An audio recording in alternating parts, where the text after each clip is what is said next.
मित्रों नमस्कार, मैं मनोज सिंह आप सभी का स्वागत एवं अभिनंदन करता हूं। इसके पहले हम लोग छंद पढ़ रहे थे। छंद में हम लोगों का पूरा हो गया था। छंद के पहले हम लोग संधि पढ़ रहे थे। संधि में स्वर संधि हो गया था और व्यंजन संधि हो गया था। विसर्ग संधि में हम लोग शुरुआत किए थे। विसर्ग संधि में एक नियम हम लोग पढ़ चुके थे, जो नियम था विसर्ग का ओ हो जाना। जहां पर विसर्ग का ओ हो जाएगा वहीं उसमें क्या हम एक नियम पढ़े थे, उसमें एक नियम पढ़े थे कि विसर्ग का ओ हो जाना। जैसे तपा धन बल, तो क्या हो जाएगा, तपो बल हो जाएगा। उसी तरीके से एक आता है मना धन हर बराबर मनोहर हो जाता है। तो अभी हमने आपको बताया एक नियम सिर्फ विसर्ग का हम लोग पढ़ चुके हैं, जहां विसर्ग का ओ हो जाता है। उसके बाद आइए हम लोग दूसरा नियम देखते हैं, विसर्ग का रा हो जाना। रा, हाँ, विसर्ग का रा हो जाना। तो हम नियम देखते हैं। नियम क्या है, यदि विसर्ग के पहले आ हो, चाहे ह्रस्व आ हो और चाहे दीर्घ आ हो, को छोड़कर, चाहे हमने कहा विसर्ग के बाद, विसर्ग के पहले यदि ह्रस्व आ हो या दीर्घ आ को छोड़कर कोई दूसरा स्वर आए, इसका मतलब हमने कहा ह्रस्व आ और दीर्घ आ के अलावा कोई भी स्वर आए और उसके बाद में दीर्घ आ, उ, ह्रस्व उ, दीर्घ उ या उसके बाद तीसरा चौथा पांचवा। तीसरा चौथा वर्ण आप जानते हैं, का खा गा घा अंगा, यही तो पांच होता है। इसमें आपको तीन, जैसे हमने कहा गा यहाँ पर हो जाएगा, फिर उसके बाद घा हो जाएगा, फिर उसके बाद अंगा हो जाएगा। यही हमने आपसे बताया, यही तीसरा चौथा और पांचवा वर्ण होगा। तो समझने के लिए इतना हमने आपसे कहा कि तीसरा चौथा और पांचवा वर्ण या उसके बाद या आए, रा आए, ला आए, वा आए, तो कोई भी हो उसके स्थान पर विसर्ग का रा हो जाता है। नियम याद करेंगे तभी ज्यादा सही रहेगा। जैसे हमने आपसे कहा कि विसर्ग के बाद यदि आ और दीर्घ आ, ह्रस्व आ दीर्घ आ को छोड़कर कोई भी आए, दूसरा स्वर कोई भी आए, किंतु बाद में दीर्घ आ आना चाहिए, ह्रस्व उ आना चाहिए, दीर्घ उ, तीसरा चौथा पांचवा वर्ण आए या रा ला वा आए, तो उनके स्थान पर विसर्ग का रा हो जाता है। तो आइए हम लोग उदाहरण देखते हैं। उदाहरण कौन सा है, यहाँ हम देखें नि प्लस धन, तो इसका हम लोग जानते हैं क्या हो जाता है, निर्धन हो जाता है। लेकिन होता कैसे है, एक बार हम देखें। जैसे यहाँ एक प्रश्न बना आपके दिमाग में होना चाहिए कि विसर्ग के पहले ह्रस्व, चाहे विसर्ग के पहले ह्रस्व आ और दीर्घ आ ना हो, उसके बाद कोई भी स्वर हो। आइए देखते हैं कैसे। यहाँ जैसे ना है, ना में हम अगर हलंत कर देंगे तो इसकी छोटी ई की मात्रा निकाल लेंगे और यहाँ पर विसर्ग हो जाएगा। फिर यहाँ पर हम इसको धन ऐसे यथास्थिति कर देंगे। तो अब देखिए नियम कह रहा है कि नहीं है, इसका मतलब है कि रा का विसर्ग का रा हो जाएगा। अब हम कहें ई है, क्योंकि हमने कहा था ना विसर्ग के पहले दीर्घ आ और ह्रस्व आ नहीं होना चाहिए, तो यहाँ ई आया है। तो यहाँ देखिए अब हम इसको करते हैं, जैसे इसके बदले पर हम करेंगे रा हो जाएगा। ठीक, अब हम करेंगे ना और उसके बाद ई करेंगे, फिर उसके बाद धन कर देंगे। ठीक, अब इसको हम संयुक्तिकरण करते हैं। संयुक्तिकरण कैसे करेंगे, अब देखिए यहाँ पर ना, इसकी मात्रा छोटी ई की इधर चली जाएगी और रा ऐसे हो जाएगा, फिर धन हो जाएगा। अगर आप इसको चाहें तो निर्धन ऐसे भी लिख सकते हैं, लेकिन यथावत वर्तनी शुद्धि की दृष्टि से अगर देखा जाए तो हम कहते हैं जिसका रा, जिसका बोध जहां करता है उसके बाद वाले वर्ण पर लग जाता है। तो यहाँ देखिए, यहाँ निर्धन यही हो जाएगा। निर्धन का संधि अगर विच्छेद करेंगे तो निह प्लस धन हो जाएगा। ठीक, इसके बाद हम देखते हैं दुरात्मा। जैसे दु प्लस आत्मा है तो दुरात्मा हो जाएगा। अब यहाँ देखेंगे दा से इसका उ की मात्रा निकालेंगे। यहाँ क्रम सही चल रहा है। जैसे यहाँ आ, ह्रस्व आ और दीर्घ आ नहीं आ रहा है, उसके पहले विसर्ग के पहले यहाँ उ हो गया, उसके बाद यहाँ विसर्ग हो गया, फिर आत्मा। हाँ, अब हम यहाँ देखते हैं, जैसे द, इसकी ऊ की मात्रा यहाँ कर देंगे, फिर इसको हम रा कर देंगे, विसर्ग के पहले आधा रा हो जाएगा, तो यहाँ पर दुर प्लस आत्मा हो जाएगा। लेकिन अब यहाँ संयुक्तीकरण का एक नियम आता है, तो यहाँ देखते हैं, हम कहें आपसे यहाँ दा पे ऊ की मात्रा है, लेकिन रा जो है वो स्वर रहित है, तो ये वाला स्वर आकर इसमें जब मिल जाएगा तो ये रा पूरा हो जाएगा, और यहाँ दीर्घ है यहाँ पूरा हो जाएगा, और तमा को ऐसे कर देंगे तो क्या हो जाएगा, ये दुरात्मा हो जाएगा। दुर प्लस आत्मा तो दुरात्मा हो जाएगा। ठीक, अगला देखते हैं, इसी तरीके से अब दा हो गया, उसके बाद हलंत है तो इसका मतलब यहाँ ओ की मात्रा निकल जाएगी और विसर्ग ऐसे रहेगा, उसके बाद यहाँ बल हो जाएगा। ठीक, अब यहाँ हम देखते हैं, जैसे दा, इसकी मात्रा यहाँ ले आ दे, दू हो जाएगा, प्लस रा के बदले, अब विसर्ग के बदले रा हो जाएगा, दुर हो जाएगा, और उसके बाद यहाँ बल है तो क्या हो जाएगा। अब देखिए, यहाँ हम इसको इस तरीके से भी लिख सकते हैं, दुर्बल, लेकिन संयुक्तीकरण जब करेंगे तब जो है ये इस वाले वर्ण पर लग जाएगा, दुर्बल, यही हो जाएगा दुर्बल, दुह धन बल। इसी तरीके से आपको करना है, निह प्लस झर बराबर क्या हो जाएगा, ये हो जाएगा निर्झर, क्योंकि सेम ऐसे ही नियम चलेगा। यहाँ एक शब्द आता है निर प्लस जल, तो क्या हो जाएगा, ये हो जाएगा निर्जल हो जाएगा। हाँ, देख लीजिए एक बार, चाहे तो आप इसको उदाहरण को नोट कर लीजिए या स्क्रीनशॉट ले लीजिए, जो आपकी इच्छा हो। इसके बाद एक शब्द और आता है, हाँ एक शब्द और कौन सा, आइए हम देखते हैं। एक शब्द हमको मिलता है आशीर्वाद, तो आशीर्वाद को हम देखते हैं कैसे होगा। हाँ, यही विसर्ग संधि का भी वो उदाहरण है, इसका हो जाएगा आशीन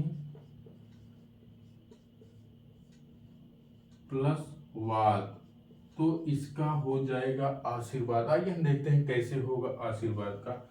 हमने यहाँ आपसे कहा आ सी का अर्थ, यहाँ से अगर आप इसमें से इसकी मात्रा निकाल लेंगे तो यहाँ दीर्घ ई हो जाएगा, और यहाँ पर विसर्ग हो जाएगा, प्लस वाद हो जाएगा। ठीक, अब हम देखते हैं, जैसे यहाँ इसकी मात्रा ऐसे यथावत यहाँ कर देंगे, और इसका ऐसे कर देंगे, और यहाँ प्लस वाद कर देंगे। तो हमने कहा था, जहां रा का उच्चारण होता है उसके बाद वाले वर्ण पर रा हो जाता है, तो यहाँ पर क्या हो जाएगा, यहाँ पर आशीर्वाद हो जाएगा। ठीक, हाँ आशीर्वाद। इसी तरीके से एक शब्द और आता है, निह प्लस आशा, तो इसका कैसे होगा, यहाँ ना होगा, ना से ई की मात्रा निकाल लेंगे, यहाँ विसर्ग हो जाएगा, और यहाँ पर आशा हो जाएगा। ठीक, अब यहाँ देखते हैं, ना पर छोटी ई की मात्रा यहाँ कर लेंगे, विसर्ग के स्थान पर हमने कहा था रा हो जाएगा, यहाँ रा हो जाएगा, और यहाँ आशा हो जाएगा। तो निराशा ऐसे है। अब इसको हम जब देखते हैं स्वर का व्यंजन के साथ जब मिलाएंगे, तब देखिए यहाँ पर नी हो जाएगा, रा को जब इसके स्वर से मिला देंगे तो यहाँ रा पूरा हो जाएगा, और आ की मात्रा है तो यहाँ पर क्या हो जाएगा, यहाँ पर निराशा हो जाएगा। हाँ, इसी तरीके से एक और उदाहरण आता है, दुह धन बल, तो उसका क्या हो जाएगा, उसका दुर्बल हो जाएगा। ठीक, इसके बाद आइए हम लोग दूसरा उदाहरण देखते हैं। अभी आपने देखा विसर्ग का रा जहां पर हो जाता है वहां नियम आप देखें। इसके बाद हम देखते हैं दूसरा नियम क्या है, जहां विसर्ग का तालव्य सा हो जाता है। आइए नियम के साथ देखते हैं उसको।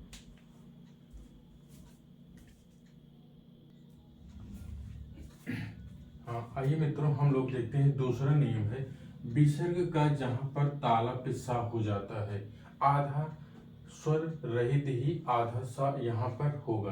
ठीक, आइए हम लोग देखते हैं इसका नियम क्या है। यदि विसर्ग के पहले कोई भी स्वर हो तो लेकिन बाद में चा, छा या सा हो तो विसर्ग का सा हो जाता है, तालव्य सा हो जाता है। हमने आपसे क्या बताया, यदि विसर्ग के पहले कोई भी स्वर हो, स्वर कोई भी हो सकता है, हाँ, उसके बाद की शर्त है यदि चा हो और छा हो या तालव्य सा हो तो इन तीनों के स्थान पर तालव्य सा हो जाता है। आइए हम देखते हैं नियम से। यहाँ हमने आपको पहले भी बता चुके हैं कि इसलिए बता दिए हैं कि यहाँ ना में छोटी ई की मात्रा है। अब यहाँ नियम है कि विसर्ग के बदले क्या करना है, हमको सा कर देना है, यही नियम है। और नियम यह है कि यहाँ छा है, इसका मतलब नियम सही है, नियम सही है। अब यहाँ देखते हैं, नी हो जाएगा और उसके बाद यहाँ आधा सा हो जाएगा और ये छल हो जाएगा। तो अगर इसको हम इस तरीके से भी लिखें तो कोई दिक्कत नहीं है, लेकिन अगर इस तरीके से लिखें तो ज्यादा सही पड़ता है, निश्चल। यहाँ हमने आपसे बताया नियम क्या है। नियम यही है कि अगर विसर्ग के पहले कोई भी स्वर हो, चाहे आ, ई, ओ, री, कोई भी हो, लेकिन शर्त यह है कि उसके बाद चा होना चाहिए या छा होना चाहिए या तालव्य सा होना चाहिए, तो विसर्ग का तालव्य सा हो जाता है, यही नियम है। तो यहाँ नि प्लस छल का निश्छल हो जाएगा। यहाँ पर देखते हैं, हाँ, यहाँ पर देखते हैं दो हो, हाँ, यहाँ पर अगर देखें दा हो जाएगा और इसकी ऊ की मात्रा हम निकाल लेंगे। यहाँ दा होगा और ऊ की मात्रा यहाँ निकाल लेंगे, यहाँ पर विसर्ग हो जाएगा और यहाँ शासन हो जाएगा। ठीक, यहाँ ये यथावत हमने कहा था ये सा होना चाहिए या छा होना चाहिए या चा होना चाहिए, तो यहाँ तालव्य सा आ गया है। अब हमको करना क्या है, यहाँ दा पे ऊ की मात्रा लग जाएगी और यहाँ विसर्ग का सा हो जाएगा और यहाँ शासन ऐसे ही रहेगा। तो हमने कहा आपसे यहाँ सा आधा है तो दु सा सन हो जाएगा, ये शब्द क्या होगा, दुशासन हो जाएगा। इसी तरीके से अगला शब्द हम देखते हैं, नी है। अब नी है, यहाँ विसर्ग का सीधे से आप सा कर दीजिए और यहाँ पर चिंत कर दीजिए, तो क्या होगा, यहाँ पर संयुक्त करेंगे तो जब संयुक्तिकरण करेंगे यहाँ पर ये अब यहाँ आधा हो जाएगा तो ये हो जाएगा और उसके बाद निश्चिंत हो जाएगा। ठीक है, हमने आपसे कहा था क्या हो जाएगा, निस प्लस चिंत हो जाएगा। ठीक, हाँ, यहाँ देखिए थोड़ा सा मिस्टेक हो गया था। हाँ, यहाँ देखिए, यहाँ जब ना है, ना पे छोटी ई की मात्रा, ये वाला जब इस पे आ जाएगा तो निश्चिंत हो जाएगा, यही हो जाएगा निश्चिंत। यहाँ अब दूसरा देखते हैं तो यहाँ क्या हो जाएगा, यहाँ दो हो और उसके बाद यहाँ सा हो जाएगा, फिर यहाँ चरित हो जाएगा, तो क्या होगा, यहाँ पर दुश्चरित हो जाएगा। अब यहाँ पर दुश्चरित, अगर यहाँ दुश्चरित्र है तो यहाँ दुश्चरित्र हो जाएगा, अगर नहीं है तो नहीं होगा, क्योंकि बाद वाले वर्ण पर कोई प्रभाव नहीं पड़ता है। ठीक है मित्रों, आप लोग क्या देखे हैं, आप लोग अभी देखे हैं एक नियम, दूसरा नियम है विसर्ग का, जहां विसर्ग का तालव्य सा हो जाता है। नियम क्या है, यदि विसर्ग के पहले यहाँ कोई भी स्वर आए लेकिन बाद वाले वर्ण पर चा, छा और सा आए तो विसर्ग के स्थान पर तालव्य सा हो जाता है। ठीक है मित्रों, अभी इसको देखें, इसके बाद अगला नियम हम देखते हैं। अगर आप चाहें तो इसको स्क्रीनशॉट ले सकते हैं। हाँ, अगला देखते हैं, अगला नियम देखते हैं।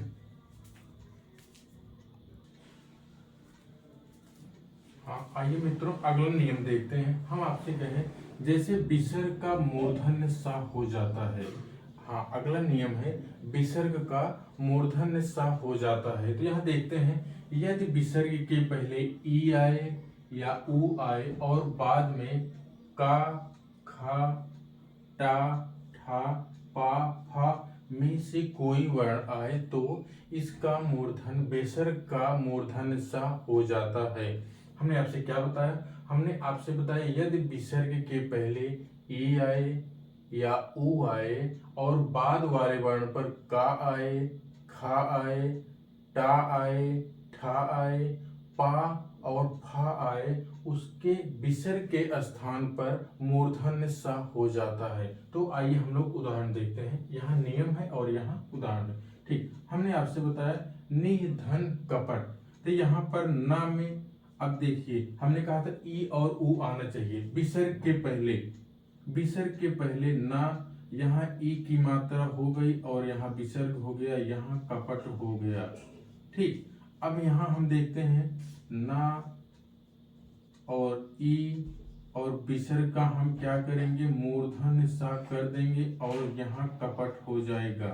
तो ठीक है, अब यहाँ हम मिलाते हैं, ना पर छोटी ई की मात्रा हो जाएगी। हाँ, आइए यहाँ हम देखते हैं, यहाँ देखते हैं निस धन कपट का नि कपट हो जाएगा। यहाँ हमने आपको बताया था यहाँ मूर्धन, अब यहाँ आधा सा है तो इसको इस तरीके से कर देंगे, तो यहाँ आधा मूर्धन सा में प्रयोग परिवर्तन होता है, इतना याद रखना है। यहाँ निष्कपट हो जाएगा। इसी तरीके से यहाँ ना है, ना में ई की मात्रा है, हरस ई की मात्रा है और विसर्ग है, विसर्ग जो है मूर्धन सा में बदल जाएगा, तो यहाँ निष्कपट हो जाएगा, निष्फल हो जाएगा। यहाँ निष्कपट है और यहाँ निष्फल है। ठीक, अगला देखते हैं ऊ का, जिसमें उदाहरण हो उसको हम देखते हैं।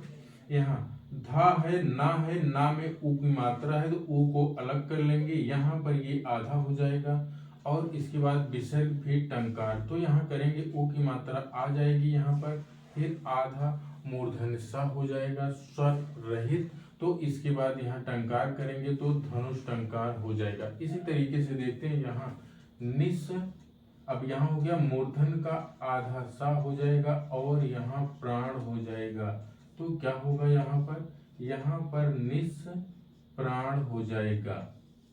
ठीक है मित्रों, अभी हम लोगों ने क्या देखा, हम लोग यही देखे विसर्ग का मूर्धन्य सा में परिवर्तन हो जाता है। कब परिवर्तन होता है? जब विसर्ग के पहले ई या ऊ हो और बाद वाले वर्ण पर का हो, खा हो, टा हो, ठा हो, पा या फा हो, तो उसके स्थान पर मूर्धन्य सा हो जाता है। ठीक है मित्रों, इसके बाद अगला नियम हम देखते हैं, विसर्ग का सा हो जाना, दंत सा हो जाना। आइए देखते हैं, अगला नियम देखते हैं, विसर्ग का मूर्धन्य सा हो जाना। ठीक, यहाँ देखते हैं हम विसर्ग का दंत, अभी हमने मूर्धन्य सा देखा और तालव्य सा को देख लिया है। अब हम देखते हैं विसर्ग का दंत सा हो जाना। हाँ, अगला नियम है, चौथा नियम है विसर्ग का मूर्धन्य सा हो जाना।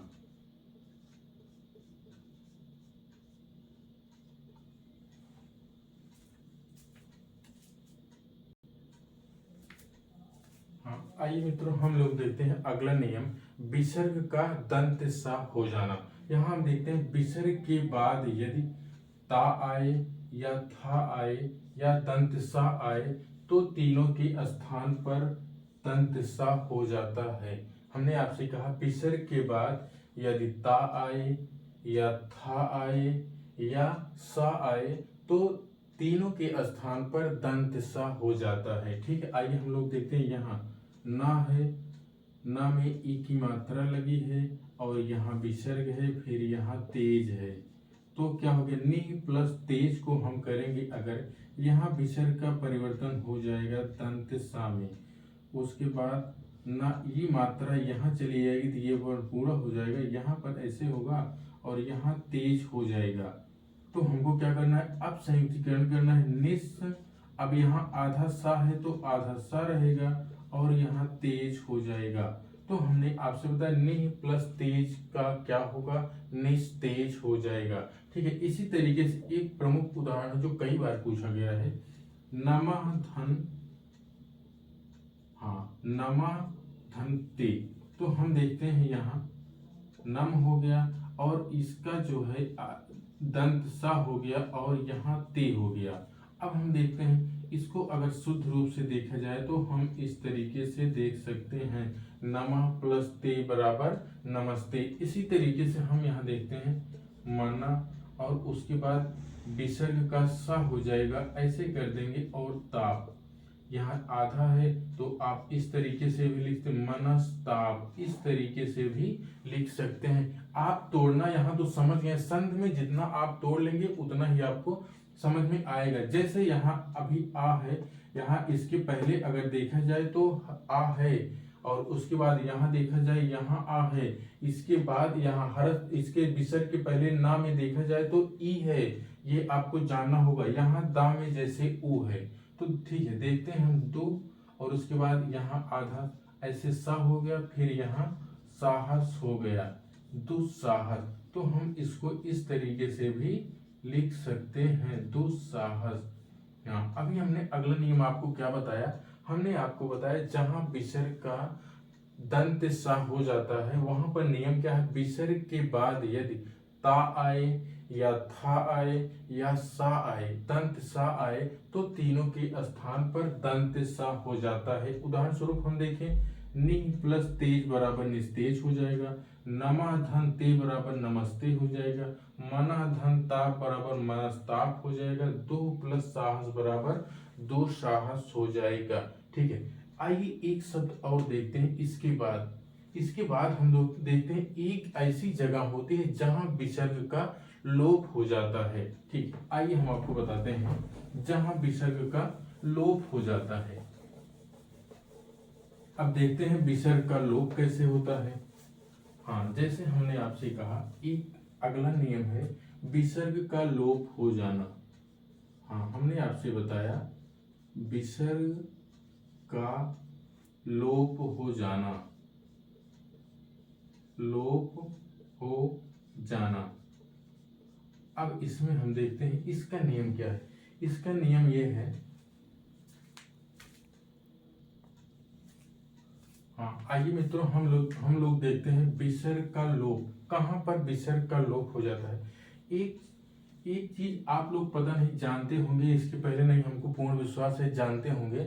आपको जैसे ये कभी मिलता है, जैसे नी रोग मिलता है, तो आपको ये नहीं पता होगा, हो सकता है कहां से ये दीर्घ हो जाता है। तो इसी नियम के अनुसार ये दीर्घ हो जाता है। जैसे हमने कहा विसर्ग के बाद यदि रा आए, यदि विसर्ग के बाद रा आए तो विसर्ग का लोप हो जाता है और उसके पहले वाला वर्ण दीर्घ हो जाता है। तो आइए हम देखते हैं, हमने कहा था विसर्ग के बाद यदि रा आए तो विसर्ग का लोप हो जाता है और उसके पहले वाला वर्ण दीर्घ हो जाता है। तो देखते हैं यहाँ पर हमने आपसे बताया ना हो गया और ई हो गया और उसके बाद विसर्ग हो गया, फिर उसके बाद रस हो गया।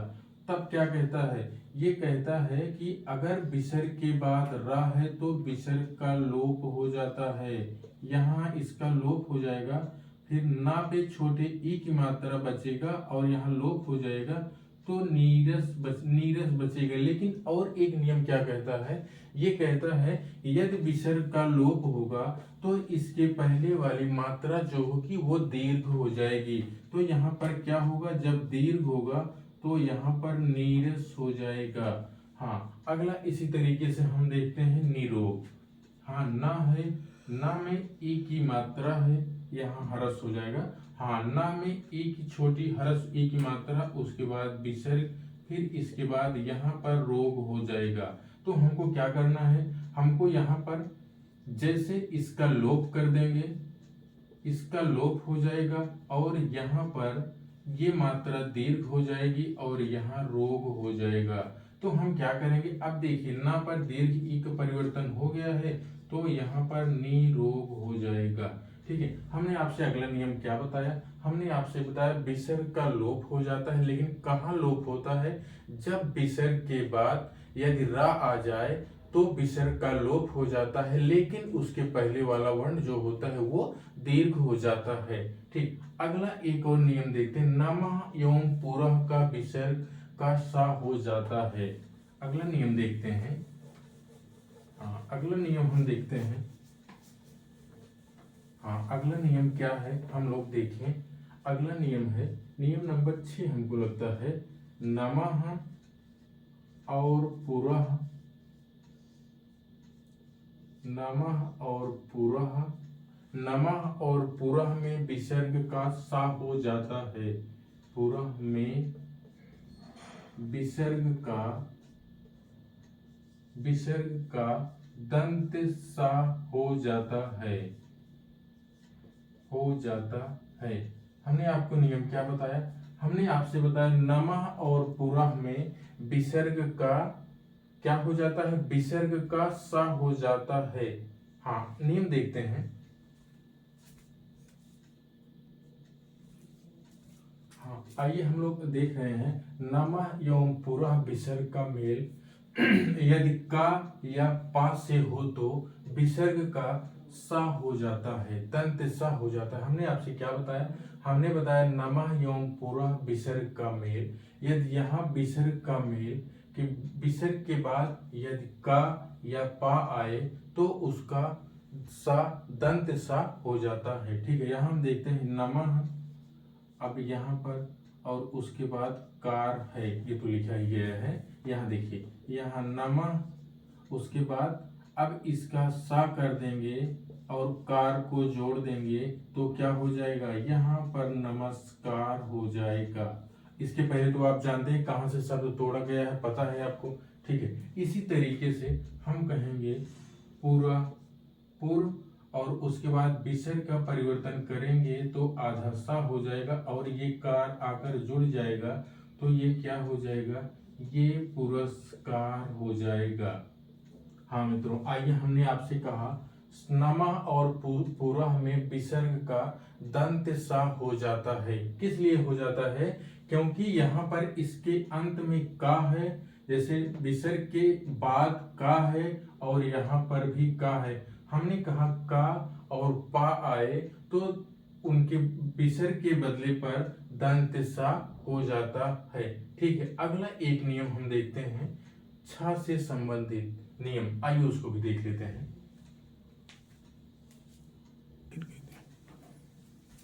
हाँ, आइए मित्रों, हम लोग देते हैं छ संबंधी नियम। छ संबंधी नियम क्या कहता है? किसी ह्रस्व स्वर या दीर्घ का मेल छ से होने पर छ से पहले चा हो जाता है। जैसे हमने कहा किसी ह्रस्व स्वर या दीर्घ स्वर का मेल छ से होने पर, यदि छ से पहले अगर छ से मेल होता है तो छ का परिवर्तन चा में हो जाता है। जैसे अनु प्लस छेद, तो क्या हो जाएगा? अनुच्छेद हो जाएगा। यहाँ देखिए, हाँ, अनु हो गया, अब यहाँ पर चा हो जाएगा और ये छेद आपको मिल जाएगा तो क्या हो जाएगा? यहाँ पर अनुच्छेद हो जाएगा। ठीक है, यहाँ पर विच्छेद देखते हैं, बी हो जाएगा। अब यहाँ इसका परिवर्तन चा के रूप में हो जाएगा तो क्या होगा? विच्छेद हो जाएगा। इसको हम इस तरीके से भी लिख सकते हैं, विच्छेद। अब देखिए, इसके बाद एक अपवाद इसका मिलता है, अनुच्छेद का एक अपवाद मिलता है, विसर्ग का जहां लोप हो जाता है। देखिए नियम क्या है, विसर्ग का लोप हो जाना, यदि विसर्ग के बाद छ हो तो विसर्ग का लुप्त हो जाता है और च का आगमन हो जाता है। हमने आपसे क्या बताया? हमने बताया विसर्ग के बाद यदि छ हो तो विसर्ग का लुप्त हो जाता है और चा का आगमन हो जाता है। जैसे अभी आप यही देखें, अनु प्लस छेद तो अनुच्छेद, यहाँ छत्र प्लस छाया तो छत्र छाया हो जाएगा। ठीक है, छत्र छाया हो जाएगा। हाँ मित्रों, एक बार इसको देख लीजिए। हाँ, आज हमने आपको विसर्ग संधि के बारे में बताया है। विसर्ग संधि के बारे में जितना नियम, ऐसे तो इसके प्रकार मिलते नहीं आपको, लेकिन इसके कुछ नियम हैं जो आपकी परीक्षाओं में हो सकता है उपयोगी हो, और ध्यान से देखिएगा, एक बार जरूर पढ़िएगा। पढ़ने के बाद आपको लगे कि हाँ इसमें कुछ सुधार या सुझाव हो सकता है तो जरूर आप कमेंट में हमको सुझाव दीजिए। हाँ, ये इस तरीके से उदाहरण हो सकता है, ये आपने ऐसे बताया है, ऐसे भी हो सकता है। तो बिल्कुल आपके सुझाव का हमको इंतजार रहता है, लेकिन आप लोग सुझाव नहीं देते हैं।